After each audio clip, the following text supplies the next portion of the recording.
Yo, what is up, guys? Boy here. A quick preview and prediction for Devin Haney versus Zaur Abdullaev.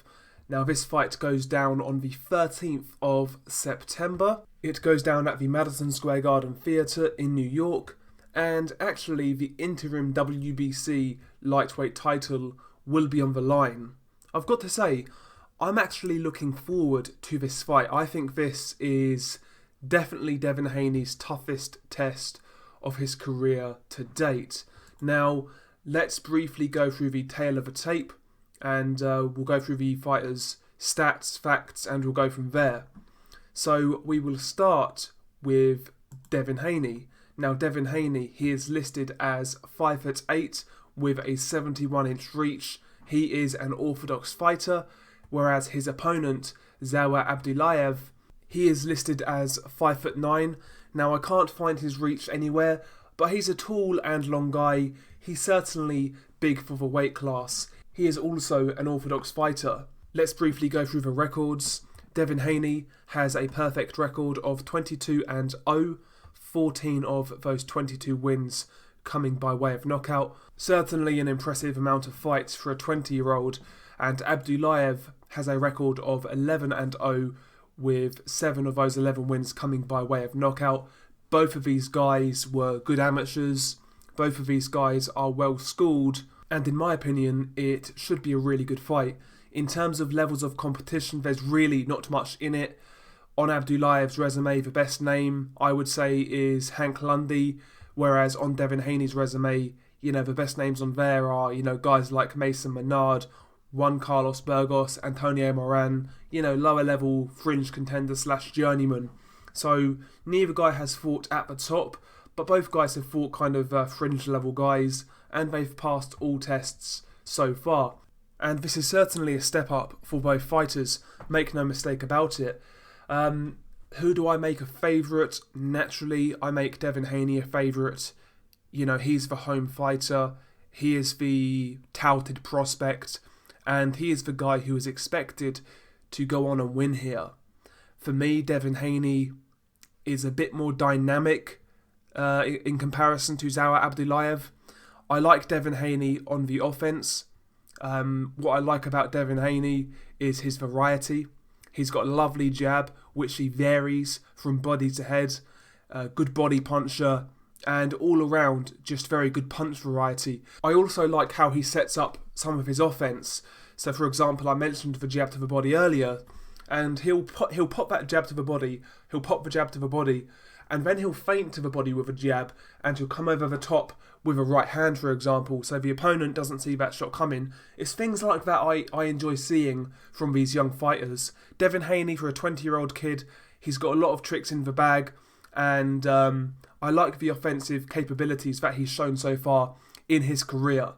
And when he's offensive, I think that's when he's at his best. When he's walking a guy down and, pounding them with big shots. That's when I think Devin Haney looks most impressive. He does get caught a bit coming forwards. We saw that in the Moran fight and also the Ndongeni fight as well. So he does get caught a bit coming forwards, but nothing too drastic. Usually he looks after himself quite well. He'll change levels, he'll move his head, he'll use a nice guard, he'll shoulder roll. Defensively, he's got a few tricks in the bag as well. Also, Devin Haney can actually stick and move. He can use his legs, box on the back foot, and box a bit more conservatively. So Devin Haney, from what I've seen, I like the variety. I certainly like the offense, but he looks quite dynamic. And he's not perfect. Like I said, he does have flaws defensively. He gets caught a few times. Sometimes he'll lunge in and get a bit overexcited. But I think that's natural for a 20-year-old kid, basically. I'm sure he'll iron those out going forwards. But yeah, I really like what I see from Devin Haney so far in his career. Like I said, I like what he brings offensively. And mostly, I like the kid's mindset. I like his attitude. Very grounded, hard worker.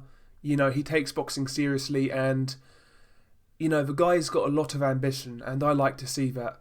He doesn't hoot and holler, he doesn't jive, but he's quietly confident. I like that, personally. So, Devin Haney to date, from what I've seen, I like what I see. It's always hard to tell with prospects. You know, sometimes prospects can look great at a certain level, and when they step up, you know, they get exposed.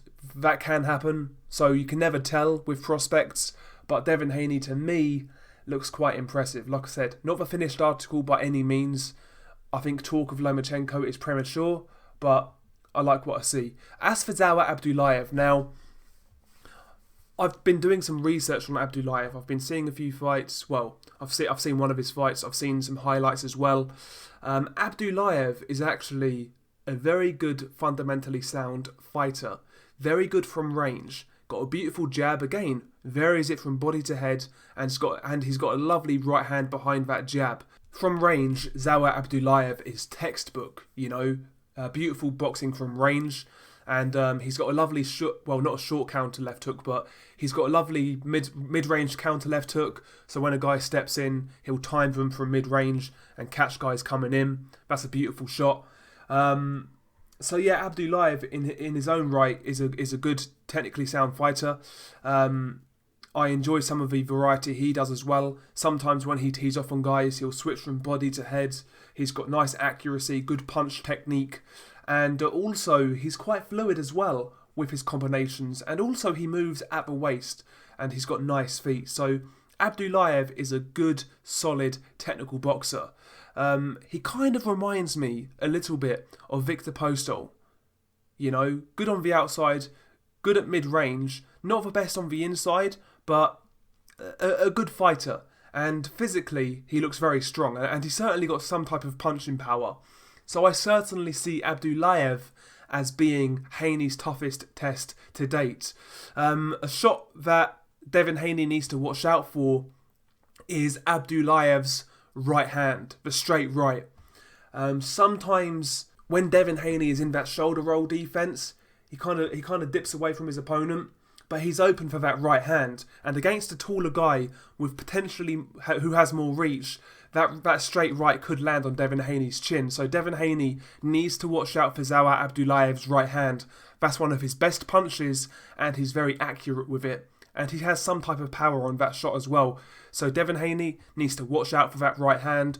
I wouldn't really try to shoulder roll in this fight personally, because Abdullaev could potentially exploit that and find that right hand. So that's something Haney needs to be careful of. And just, you know, Abdullaev's timing in general. Abdullaev is a good counter-puncher in that right hand and left hook. Devin Haney needs to be careful with those shots because, like I said, the guy does get caught at times. He does get overexcited, and he needs to watch for that right hand, and also don't walk into that left hook, you know, because again, that's another good shot from Abdullaev. And that's where I think Abdullaev could have success in this fight. It's the counters, you know, the swift counters. But the thing is with Abdullaev, at times I wouldn't say he's inactive in terms of punch output, but, you know, I think Devin Haney is going to be doing more work. He's going to be pressing the action more, and potentially he could get outworked by Devin Haney. So I would like to see Abdullaev try to up his work rate and, and throw a few more punches in this fight. But ultimately, like I said earlier, I believe this is a tough test for Devin Haney. I think Abdullaev is a good fighter. Like I said, technically sound, does the basics extremely well, and you can tell he's well schooled. So I expect it to be a tough fight. I actually expect this one to go the distance. I don't envisage Devin Haney stopping Abdullaev. If he does, I would say it would be to the body. But I don't see Devin Haney stopping Abdullaev. I think Devin Haney will win this fight on points. I believe Devin Haney is a bit too dynamic for Abdullaev. Stylistically, I don't think Devin Haney's a great fight for Abdullaev. And I expect Devin Haney to win this one on points. You know, a fairly routine points win. Not super wide. I think Abdullaev will nick a few rounds here and there. But we've got Devin Haney on points in this one. But I like I said, I like the fight. It's a step up and it's a step in the right direction. And I think it's the type of fight Haney needs right now. Abdullaev has ambition. He's unbeaten. He's ranked. So we'll see what happens. But yeah, I've got Devin Haney on points. How about you guys? Share your opinions below. How do you see this fight going? Do you think Zaur Abdullaev has a chance here? Or are you going with the favourite like me? I wouldn't rule Abdullaev out, by the way. I think he's got a slight chance here. I wouldn't be totally shocked just because Devin Haney is so young. And, like I said before, sometimes these prospects can look good at a certain level, but when they step up, they can come unstuck. I don't envisage that happening here, though. I've got Devin Haney on points. Share your thoughts below. I'm intrigued to hear what you guys think about this fight. Peace.